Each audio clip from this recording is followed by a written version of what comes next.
The Jack Benny Program. LSMFT, LSMFT, LSMFT. Right you are. Yes, sir. Lucky Strike means fine tobacco.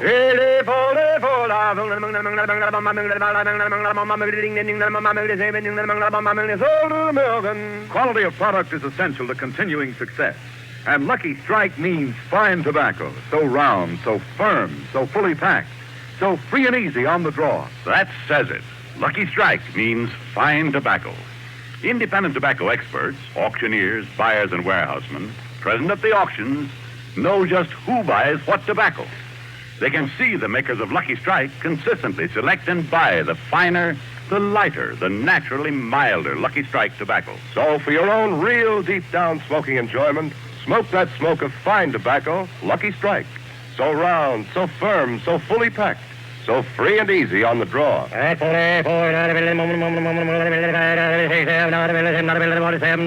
American.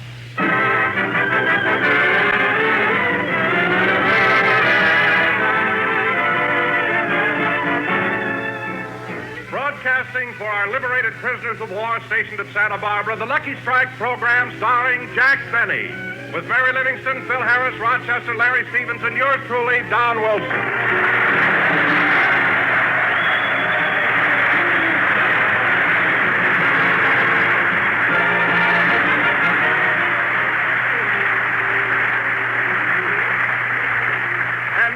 Ladies and gentlemen, tonight, since we're playing to these distinguished members of our armed forces, I had planned to present to you a colonel. A colonel, eh? But I'm going to go farther than that. Here's the whole cob, Jack Benny.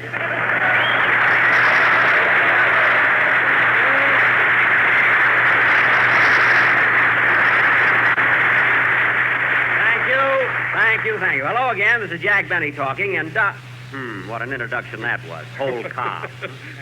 Well, Jack, I thought it was funny. Oh, you did, huh? Yeah. Well, let me tell you something, brother. One more introduction like that, and you'll be the first liberated announcer in radio. Whole cob. Well, I'm sorry, Jack. I didn't mean to be a smart aleck. It's just that these boys have been away so long they'd give anything to hear a good joke. You know, Don, now that you mention it, I think you're right. You know, only last night I saw one of these boys here take his girl to a lonely spot in the park, sit her down on a bench, put his arm around her, and just beg her to tell him a joke. Oh, you're absolutely right. Anyway, fellas, I started to say it's really nice being up here in Santa Barbara. It certainly is, Jack, especially with the ocean being so close. If you ask me, Don, the ocean is too close. What do you mean? Somebody around here is bottling it and selling it for beer.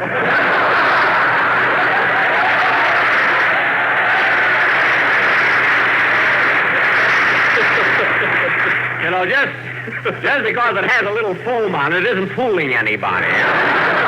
Believe me. Oh, for heaven's sakes, Jack. Bottling the ocean and selling it for beer, you're exaggerating. Exaggerate? Don, today is the first time I ever drank a bottle of beer with an undertow. Almost pulled my tongue down my throat. Jack, you must be talking about that beer they have up here. It's only 3.2. Well, somebody ought to give it 77 more points and get it out of here.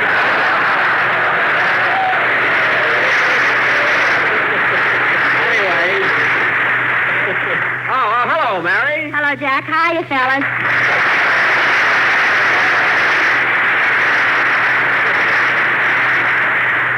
Well, Mary, isn't it great to be...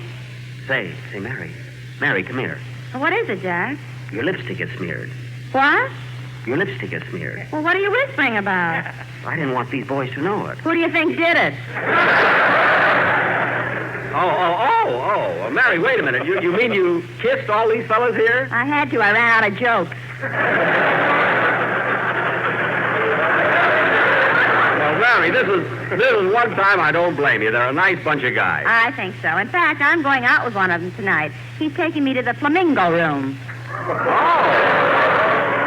The Flamingo Room, huh? Yeah, that's basic training set to music. Say, that place sounds kind of rough. Rough? Last night, while a couple was jitterbugging, I heard the girl say, "Hey, Sam, let's make the next dance a waltz. You're kicking the gold out of my teeth." Well, Mary, if that's the case, I don't think... Hiya, fellas. Up to now, you've had nothing but corn, but now Harris is here and a star is born.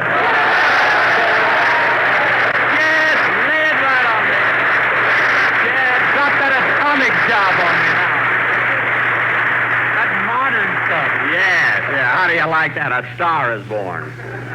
If you want to know the truth, fellas, a stork laid an egg with a soft shell, and they called it Harris.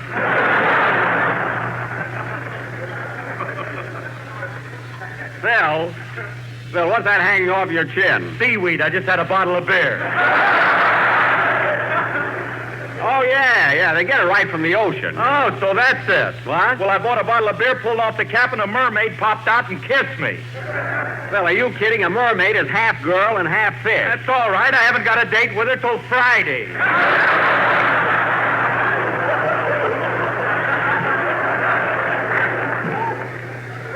Oh. Well, ask her if she's got a friend for me. Huh? Now, Phil, how about... Say, Jack, speaking of fish, how about that fin you owe me? What? You know, the 5 clams we bet on the 6th game of the World Series. Oh, yes. Here you are, Don. Thanks. But by all rights, Don, Detroit should have won that particular game. What do you mean, Jackson? Well, when York hit that single over second base, Greenberg could easily have made it from third to home. Fine time to stop and light a lucky strike. My goodness. But, Jack, with 40,000 people standing up and yelling LSMFT, what else could he do? Well, he didn't have to offer one to the umpire. It was a natural reaction. The umpire yelled strike, and Greenberg thought he meant lucky. I don't care if he wanted to smoke, he should have stayed on third base.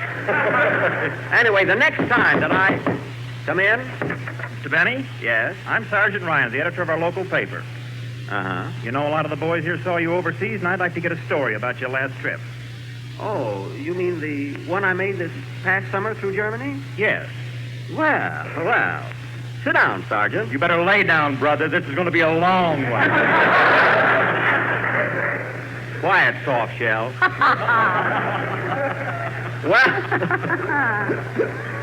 Well, Sergeant Ryan? Jack, let me tell him. Oh, Mary. Well, the night Jack left, he picked me up about 8:30 p.m. at my hotel in New York. We were crossing the 59th Street Bridge on the way to LaGuardia Field. Gosh, Mary, just think. Here I am in the United States, and in a few hours I'll be in Europe. Isn't flying wonderful? Yeah. Gee, I wish I was going with you. I do, too. Rochester, drive a little faster. I don't want to miss the plane. Yes, sir.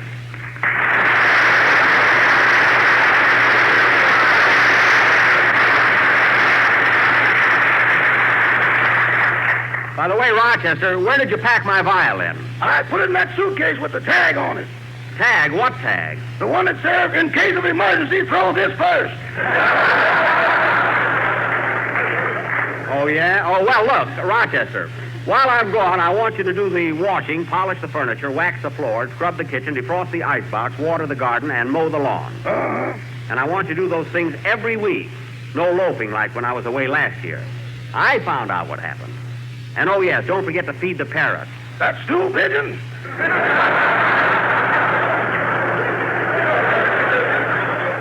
Rochester, I didn't buy that parrot to keep an eye on you. Then why were your letters addressed to him?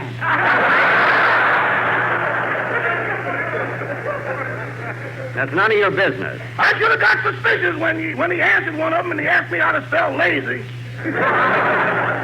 Well, if you thought the parrot was smart enough to write me a letter, why didn't you take the pen away from him? I did, but he went on take it or leave it and got another one. Never mind that, Rochester, and hurry to the airport. Say, Jack, Yes? does it make you nervous thinking about flying all the way across the Atlantic Ocean? Nah, it's nothing. Doesn't bother me at all. Move over here closer to me, Mary. But, gee, it looks like you'd be a little scared. It's such a long flight. It's nothing, really. I never even think about it. Come on, I want to put my arm around you. Move over here. I can't. Your life raft is in the way.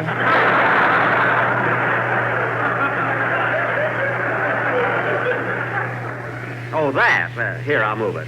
There. Anyway, how can you put your arm around me while you're wearing that Mae West? It's not inflated yet. Now, come here. There, that's better. You gonna miss me, Mary? Uh-huh. You gonna write to me? Uh-huh. You're not going out with any other fella until I come back? No. Good. Now, will you stop pulling my hair? Oh, I'm sorry. Oh, that's all right, Jack. And when you come back, I'll get the whole gang together and we'll give a big party for you. Say, that'll be swell. A party. Hey, just a minute. That reminds me of something. Oh, Rochester. Yes, boss. While I'm away this time, I don't want you throwing any parties in my house. But, boss. No buts about it. I found out about the party you gave last time I was gone that lasted until 8 o'clock in the morning. Tell me more. I'd like to live that one over. Never mind. It's disgraceful. What in the world could cause a party to last until 8 o'clock in the morning? Geniality of companionship, harmony of thought, and plenty of ice. That's what I thought. Rochester, here's the airport. Turn in here and stop. Yes, sir. Come on, Mary. It's almost plane time. You bring my stuff, Rochester. Constellation leaving on runway 3 for Casablanca, Tripoli, and Cairo. Gee, look at all the planes. Skymaster leaving on runway 6 for Rome, Naples, and Vienna. Gee, isn't it exciting? Yeah. Pogo Stick leaving on runway 5 for Anaheim, Azusa.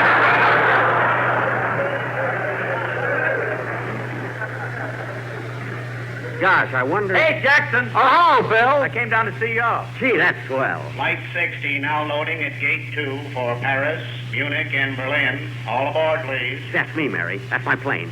Here, give me a big kiss. All right. Now, Phil... Let's just shake hands.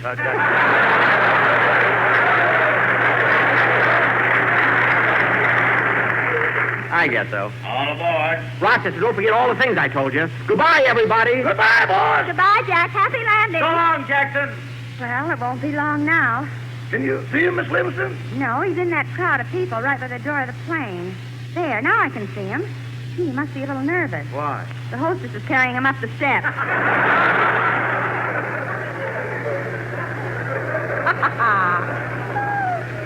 Now he's inside the plane. I can't see him anymore.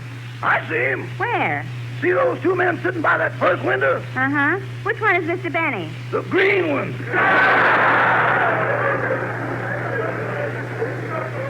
Oh, yes. Oh, they're getting ready to take off. Goodbye, Jack. Goodbye. Well, there he goes.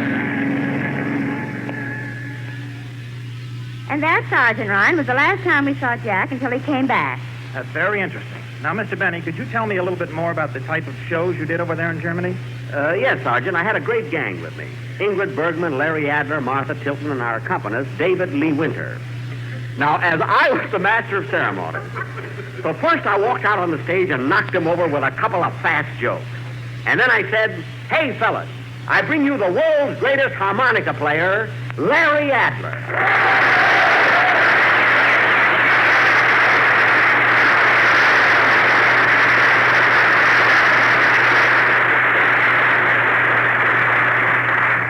Gee, I can still hear that applause.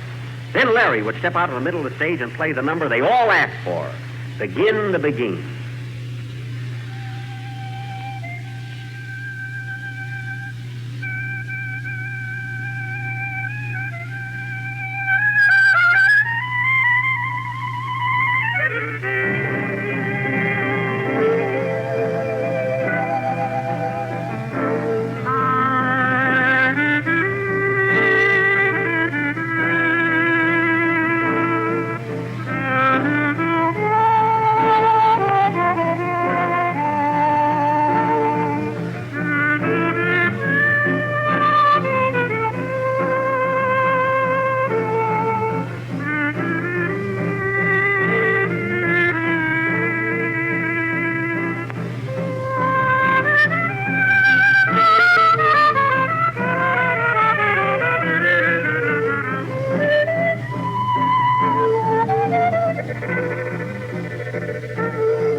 Charles, I'm so fortunate having you as my husband, and we're both so happy.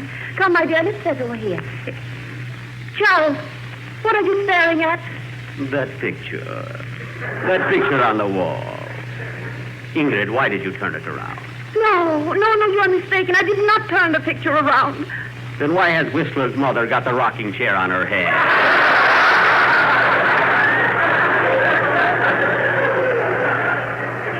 Why? No.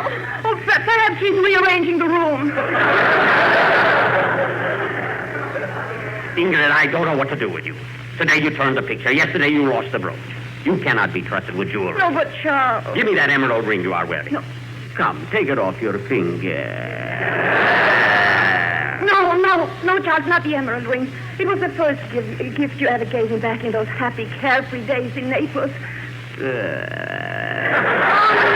No, anything but the emerald ring. It holds so many tender memories for me. Memories of days gone by when you loved me as I still love you.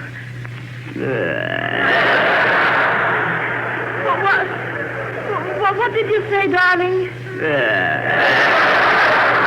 Charles, you must stop drinking that 3-2 beer.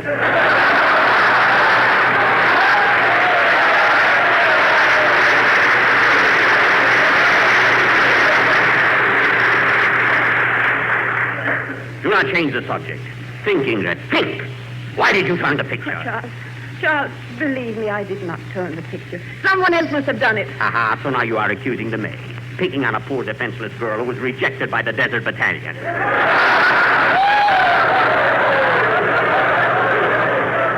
I shall call her in and ask her. No, please don't embarrass me in front of the servants. Don't call Marie. She's doing the washing. Let her finish. The neighbors are waiting for it.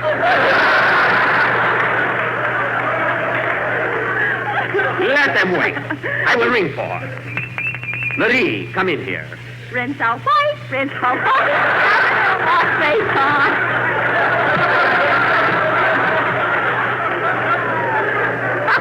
Every week she cannot finish that song.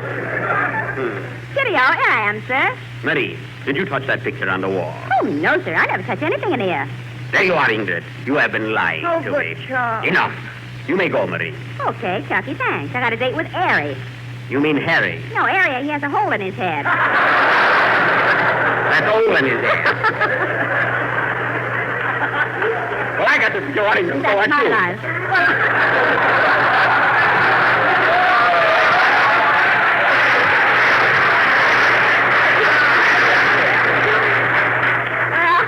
I got him running along. Good night, Limberlips.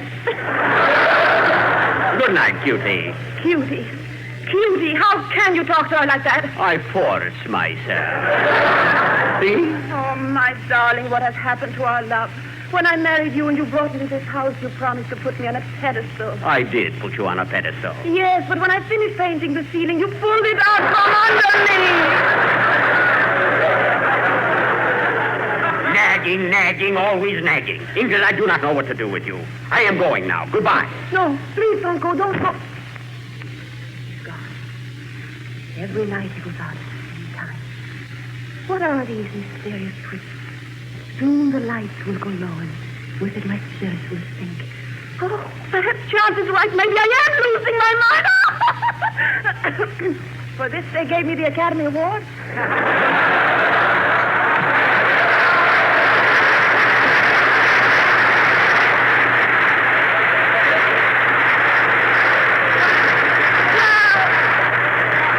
Charles, why do you do this to me? I love you. I love you. I love you. He's come back. He loves me too. Oh, he loves me.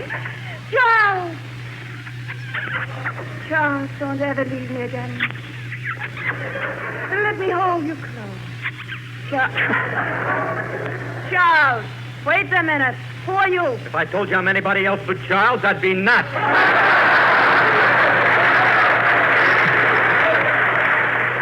But you're not Charles. No, I'm not Charles. I'm a detective, and I've come to help you. Oh, then you must be Joseph Cotton. Cotton for you, baby, I'd be nylon. Yes, sir. Now, what's your trouble, Iggy? Strange things happen. A brooch disappears, and the lights look bright and dim. Pictures turn themselves on the wall. And I do things without knowing it. I see things that aren't there. What shall I do? What shall I do? Have you tried black coffee and tomato juice? Oh, you don't understand. I'm in great danger. My husband is acting peculiar. He's always muttering strange things. Strange things, huh? What does he keep saying? Greenberg's on third base. How do you like that? Look, the lights are getting brighter again. That means my husband is coming back. Quick, he's in the closet. Okay, but hurry now. Hide in the closet. I'll hick him there, but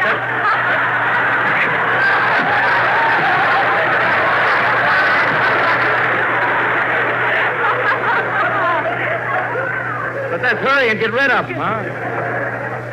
Hurry, Ingrid. It's stuffy in here. Well, Ingrid, I am back again. Any more pictures for around, kiddo? Charles, don't say things like that. You frighten me. Oh, where are you going? I am going to hang my hat in the closet. No, Charles. Please, not there. Out of my way. I am going to hang my hat in the closet. Hiya, Jackson. Hello. Ingrid, perhaps you are not to blame for the things you do. You do not know what you are doing. You are losing your mind. You need a rest. I must send you away. All right, Charlie, up with your hand. Wait a minute. Who are you? I'm Cotton. Cotton. And that's what I like about the South.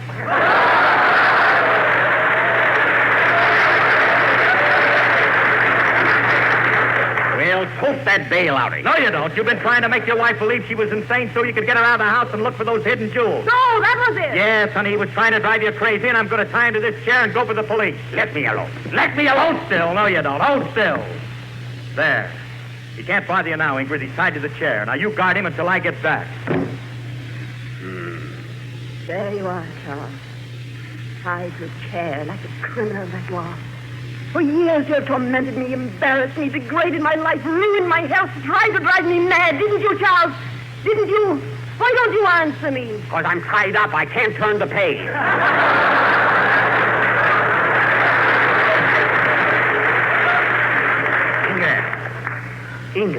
Ingrid, please, you can free me. You can cut these cords. Pick up that knife. There is no knife here. Certainly there is a knife there. See, you've got it in your hand. Charles, are you suggesting that this is a knife that I hold in my hand? Have you gone mad, my husband? Oh, is it I who am mad? Oh, yes, of course, this is a knife. Ingrid. Oh, I'll not hurt you. No, I just torment you. Just torment you. Like you tormented me. You're so heartless, so cruel, so round, so firm, so police.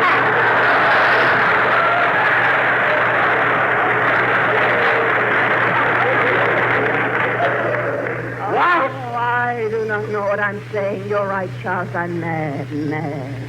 But Ingrid, my darling, we can forget the past. We can be happy if you will only remember one thing. What is that, Charles? You must remember this. A kiss is still a kiss. A sigh is still a sigh. Ingrid, what is that? Oh, just a little something left over from Casablanca. Oh. The fundamental things apply as time goes by. Courtesy of David O. Selznick, and will soon be seen co-starring with Gregory Peck and Alfred Hitchcock Spellbound. Jack will be back in a minute, but first here's my good friend F.E. Boone.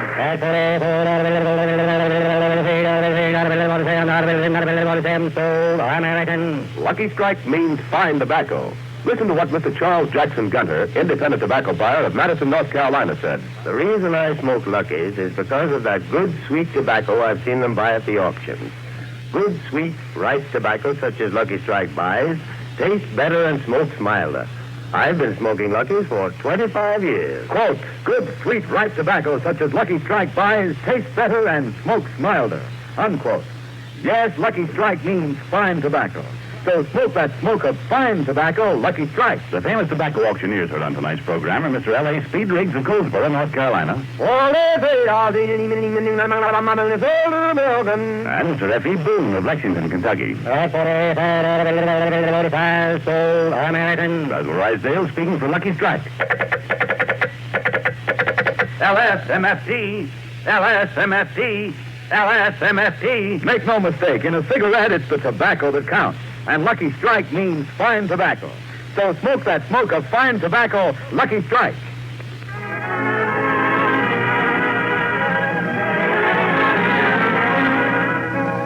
Thanks very, very much, fellas. I also want to thank Larry and Ingrid for being with us. You were a grand audience. Thanks very, very much.